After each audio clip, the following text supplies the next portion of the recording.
On dit souvent que la persévérance paie. Si ce n'est pas vrai pour tout le monde, ça l'a été pour ces célébrités qui sont passées du plus bas au sommet. You say I can't watch me. I don't know. Découvrez ces stars qui ont connu la rue avant de devenir célèbres. L'histoire d'Halle Berry, bien qu'elle puisse paraître incroyable pour certains, n'est pas si rare à Hollywood.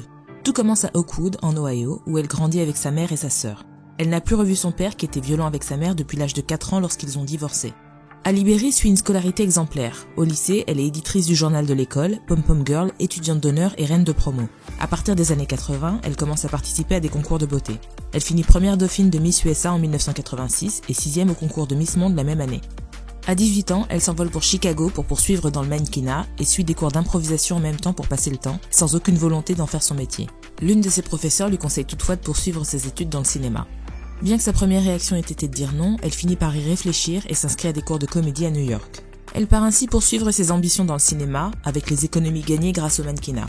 Très vite, Halle Berry arrive à court d'argent, si bien que seulement 3 mois après son arrivée, elle n'est plus en mesure de payer un logement. Face à cette situation, la jeune actrice appelle sa mère pour lui demander de lui venir en aide financièrement, mais celle-ci refuse. Elle lui dit « Tu as voulu y aller, débrouille-toi ». C'est ainsi qu'Halle Berry s'est retrouvée à devoir vivre dans un foyer pour sans-abri pendant plusieurs mois. Finalement, vers la fin de l'année, elle trouve un petit boulot de serveuse, puis de barmaid. Elle obtient fin 89 le rôle d'Emily Franklin dans Living Dolls, qui signe le début de sa carrière en tant qu'actrice. D'origine éthiopienne, Abel Makonnen Tesfaye, de son vrai nom, a grandi avec sa mère et sa grand-mère à Toronto, où il est né en 1990. En effet, après la séparation de ses parents, il n'a quasiment plus revu son père qui a refondé une famille par ailleurs. À la maison, sa mère ne parlait que l'amharique, qui est ainsi sa première langue maternelle. Dès l'âge de 11 ans, il commence à consommer différentes drogues, de la marijuana à la cocaïne en passant par l'ecstasy ou encore la kétamine. Il a confié au New York Times qu'il avait souvent recours au vol à l'étalage pour pouvoir s'approvisionner en drogue. Au bout d'un moment, les stupéfiants sont devenus sa principale priorité. Il a décidé d'arrêter le lycée du jour au lendemain à 17 ans avec son meilleur ami. Passant de logements squattés au canapé de gens qu'il rencontrait, le jeune homme raconte qu'il disait à certaines filles qu'il les aimait juste pour pouvoir dormir chez elles. Il a même été jusqu'à fréquenter 3 filles en même temps dont chacune croyait qu'elle était sa petite amie. Ainsi, il avait toujours un endroit où dormir.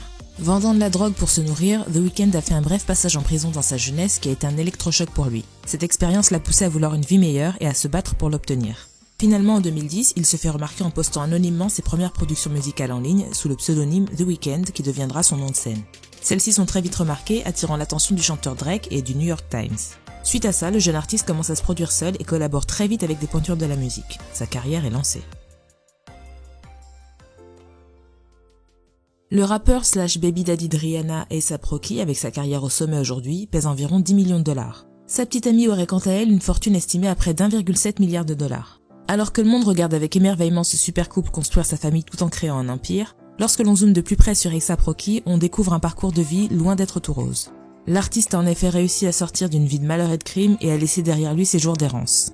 A$AP Rocky, de son vrai nom Rakim Myers, est né à Harlem en 1988. Sa mère est afro-américaine et son père est originaire de la Barbade. Il commence à rapper à l'âge de 9 ans seulement, sans savoir que son chemin avant le succès sera long et douloureux. Lorsque Rocky est âgé de 12 ans, son père est incarcéré pour vente de stupéfiants. La famille en sort profondément affectée. À peine un an plus tard, alors qu'il n'a que 13 ans, son frère Ricky est assassiné par un trafiquant de drogue rival. À court d'options et alors que sa famille s'effondrait, A$AP Rocky s'est également mise à dealer pour joindre les deux bouts. Durant cette phase de sa vie, il irait dans les refuges pour sans-abri avec sa mère et sa sœur. En 2004, il est arrêté pour trafic et purge 2 semaines de prison. C'est là qu'il fait la connaissance du rappeur Casanova, qui est lui-même actuellement à nouveau en prison. Cette rencontre a marqué un tournant décisif dans sa carrière. Il est rapidement devenu membre du groupe basé à Harlem, connu sous le nom de A$AP Mob, d'où le surnom d'A$AP qu'il a conservé depuis. Son premier single, Purple Swag, sort en juillet 2011. A$AP devient instantanément un phénomène de rap à New York. À peine un mois plus tard, en août 2011, son single Peso fuit en ligne, suivi par sa mixtape Live Love A$AP en 2013, acclamé par la critique. Devenu une star locale, il n'a plus à attendre bien longtemps avant de signer avec RCA Records pour 3 millions de dollars. Dans la foulée, il lance simultanément son label, A$AP Worldwide. Idris Elba a beaucoup d'expérience dans certains des rôles les plus difficiles au cinéma. L'acteur et musicien de 49 ans originaire de Hackney s'est depuis longtemps imposé comme l'un des plus grands talents britanniques tout au long de ses 28 ans de carrière. Mais l'acteur qui a été pressenti ces dernières années pour remplacer David Craig en tant que le prochain James Bond a dû travailler longtemps et dur pour son succès. Avant d'atteindre les niveaux de renommée et de fortune qu'il a atteint au cours de sa carrière, Idris Elba a dû surmonter une longue période de chômage, d'itinérance et de toxicomanie. Dans une interview accordée au magazine Playboy en 2013, il a déclaré qu'il avait traversé une période extrêmement difficile. Il a confié avoir vécu dans une camionnette pendant environ 3 mois, après 3 ou 4 années de chômage sans avoir obtenu de rôle d'acteur. À cette époque, il était fraîchement séparé de sa première femme, enceinte de 8 mois, de leur fille, Ihsan. Il raconte également qu'en plus de se produire occasionnellement en tant que DJ dans les clubs, il dealait pour joindre les deux bouts. Il a également déclaré avoir abusé de drogue durant cette passade. Idris Elba obtient finalement son rôle de Russell dans la série The Wire en 2002. Il jouera ainsi 37 épisodes jusqu'en 2004. Ce premier grand rôle lui a fourni une base solide sur laquelle construire tous ses futurs succès. Côté francophone, il existe aussi quelques belles success stories. Stars aujourd'hui, ils ont dû affronter de nombreuses épreuves pour en arriver où ils sont. De son vrai nom Gandhi Juna, Gims est le fils de Janana Juna, chanteur dans la troupe de Papa Wemba. Son père, qui a eu plusieurs femmes, a eu 14 enfants avec elle. L'une de ses dernières femmes, Dalida, est la mère du chanteur Dadju qui est né lorsque Gims avait 5 ans. Après le départ de leur père, Gims et Dadju vivent avec leurs mères respectives des enfances très compliquées. En effet, alors que Dadju n'est âgé que de 2 ans, les deux frères vont passer de famille d'accueil en famille d'accueil après avoir connu les foyers, les expulsions et la rue parfois.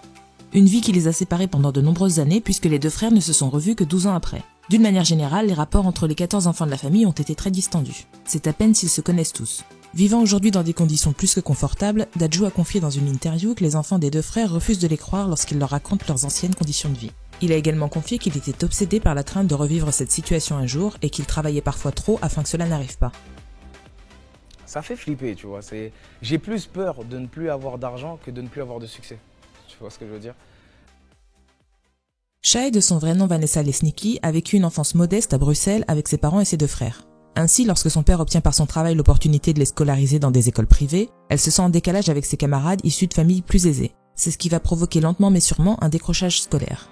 Son adolescence est une succession de bêtises et d'écoles buissonnières. La jeune fille s'entoure de mauvaises fréquentations et se met même à dealer à un moment.